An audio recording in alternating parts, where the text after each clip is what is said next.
Hello and welcome to the Fishing Guide Podcast. I'm your host, Brad Wiegmann, and we're here with Steve Coleman. We're at the Sore Lip Mall event down here. Yeah. We're getting ready to have a big blast this week now. That's right, at the Crappie compound. That's it, down here in Mississippi on Sardis Lake. Yeah, and so Steve Coleman's with us. Man, this is exciting. Of course, it's always great to be, talking to the legend, Steve Coleman. Let's be easy now. We just like to fish, yeah.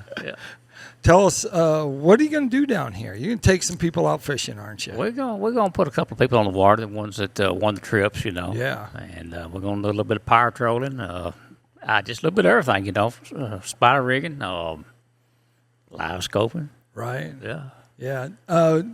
Yep. When they won this at the Grizzly Jigs show up there in the thing. So right. Were you up there at the Grizzly Jigs show? I sure was. Yeah. So you got to see the people that won, huh? Yeah. Well, on the evening they did the drawing. I had to go, so I missed the drawing. Yeah. But I'll bet they're excited to go out in the boat. Oh yeah, they always are. It's going to be a good time. It's going to be fun for them.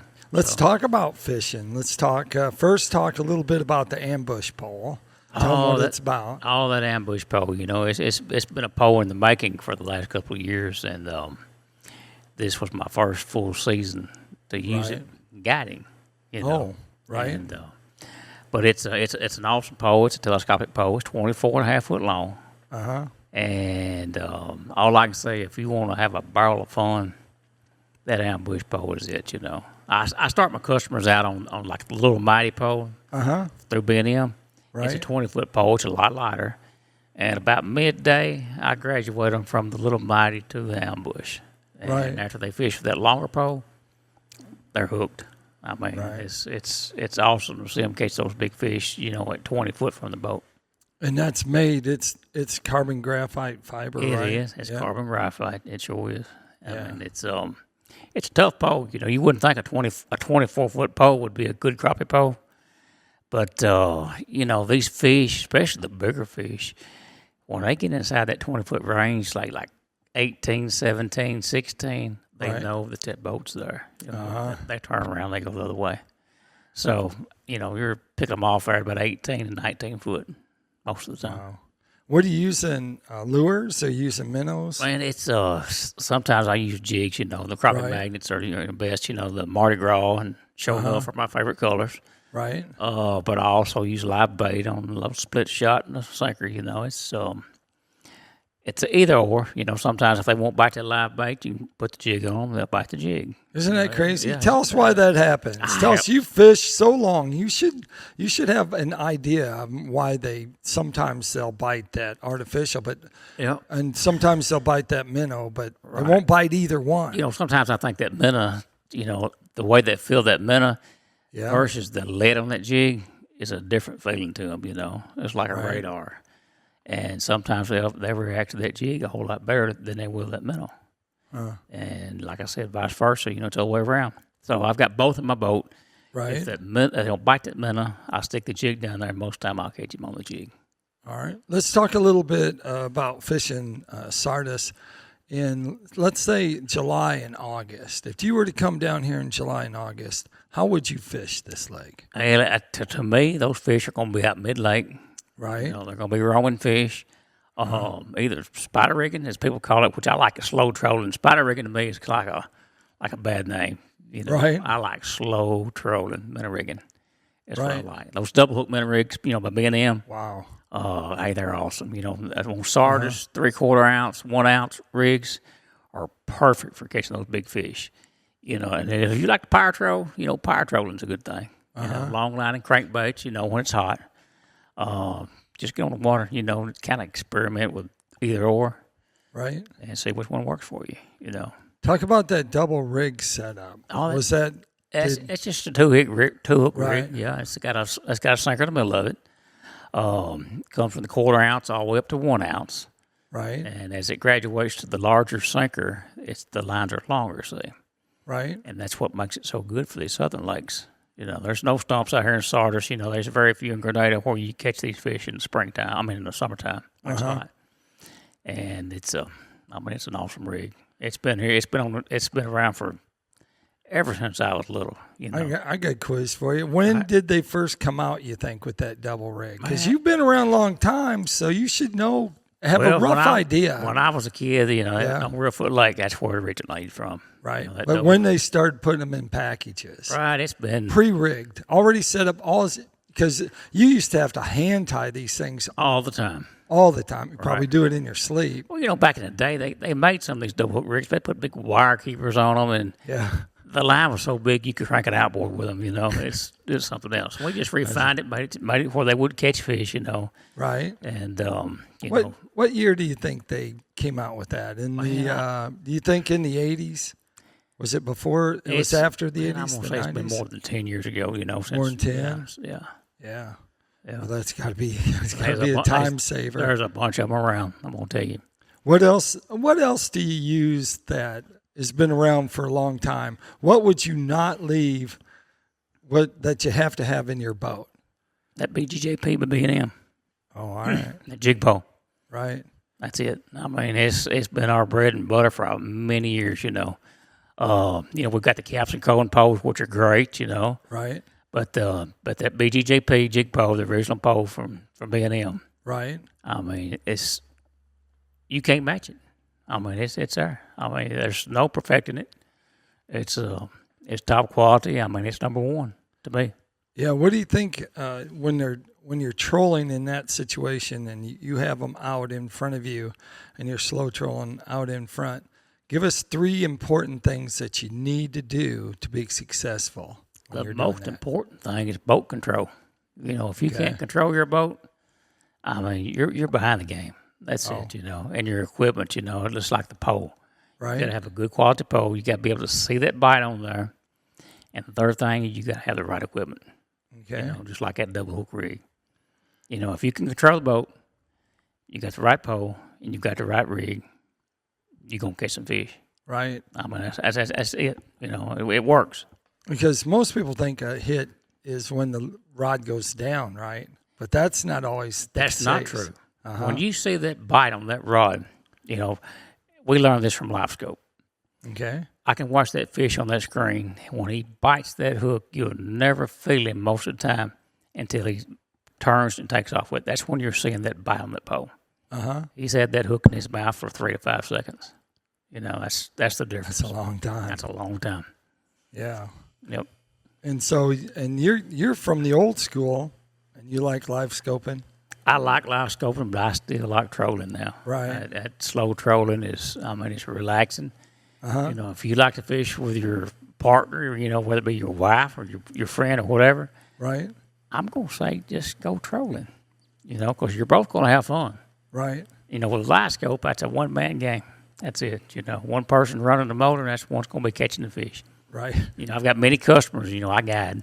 And I'm running that motor, but I'm not fishing. You know, I'm giving them that opportunity to catch those fish, and if they miss them, they miss them. So, and most of the time, I can get them on those fish, you know. Right. Yeah. Yeah. But you have a lot of experience chasing those crappie. I have a lot of experience, yes. Give us some more information on things that you've learned by live scopes that isn't really true, like you thought was true, but in reality, whoa, that's, well, you know, we just found out that that's not true. Well, you know, what I always told you, be quiet, you know, don't make no racket in the boat, fish ain't gonna bite. You're like, it's true. Because if you get a big fish in front of you, if you drop a sinker on the floor, that fish is gone. I mean, they're hearing everything that you're doing. Right. You know, the big fish are, especially the pound and a half plus fish. Right. They're really sensitive to sound. You know, that's just like a big old buck. You know, he didn't get to be a 10 point by being slacking. You know. Right. And the fish is the same way.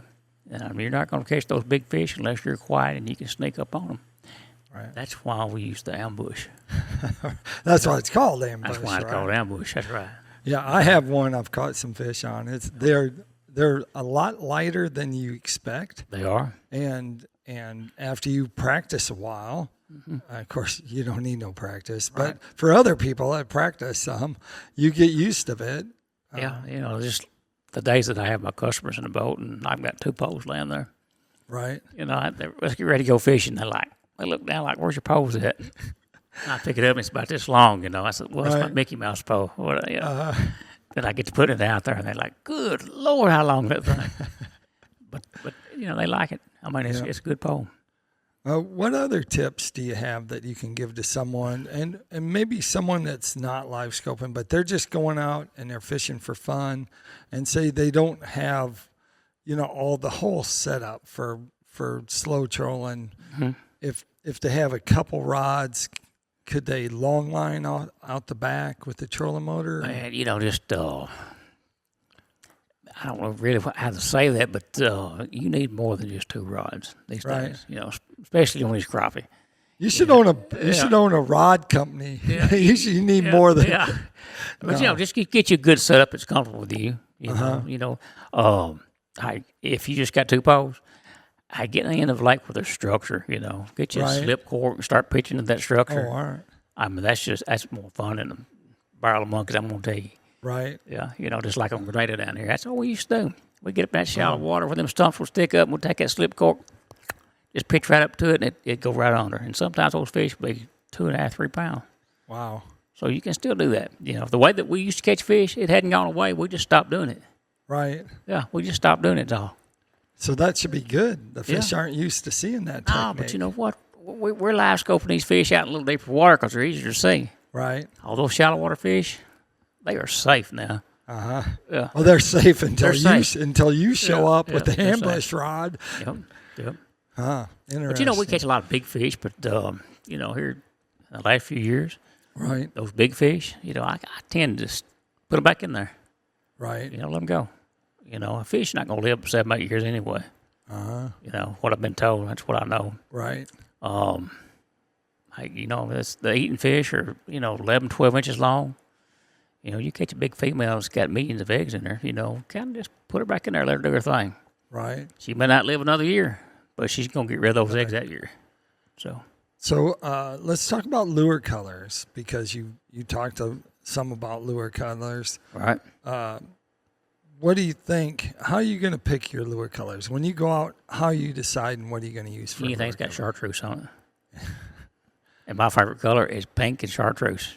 Pink and chartreuse? Pink head. Pink eye hole jig, round head, it don't matter. As long as it's a hot candy pink jig. I've caught more fish on that hot pink jig than any of them in that box. Really? Yeah. And with the crappie magnet, I like the Sure Enough and the Mardi Gras. That's my 2 favorite colors.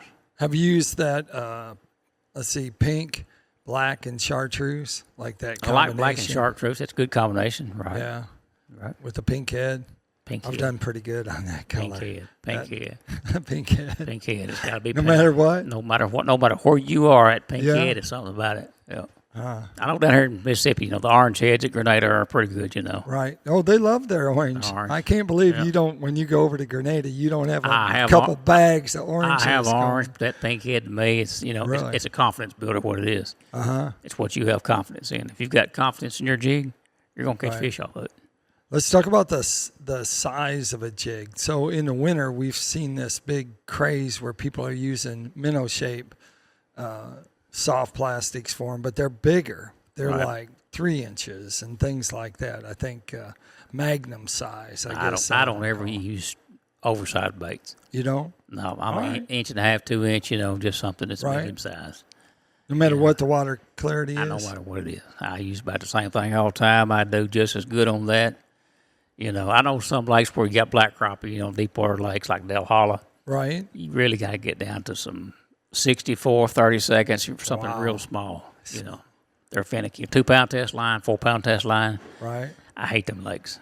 Fishing Guide Podcast is also sponsored by I like it dirty. Of course, they have a complete line of rods for crappie fishing. They have so many crappie fishing rods. It's insane. All right, well, that takes us check to those out. But they also have rods for catfishing. They got rods for trout fishing, saltwater, you name it. They got a rod that you can go fishing with and catch fish with. So make sure you check their rods out and all their products at PICO.com. Steve, if they want to go out fishing with you, and now that they know what you got for a rod in your boat, 2 of them, where do they go? They call you? They can call me, yeah. I got a phone number. It's 731-442-9152. All right. Do you have a Facebook page he can contact? I've got a Facebook page. Yeah, they can look me up. It's under my name. That's all they got to pull up. All right. Yep. Sounds good. Like I always like to say, make sure you keep your hook sharp, your lures in the water.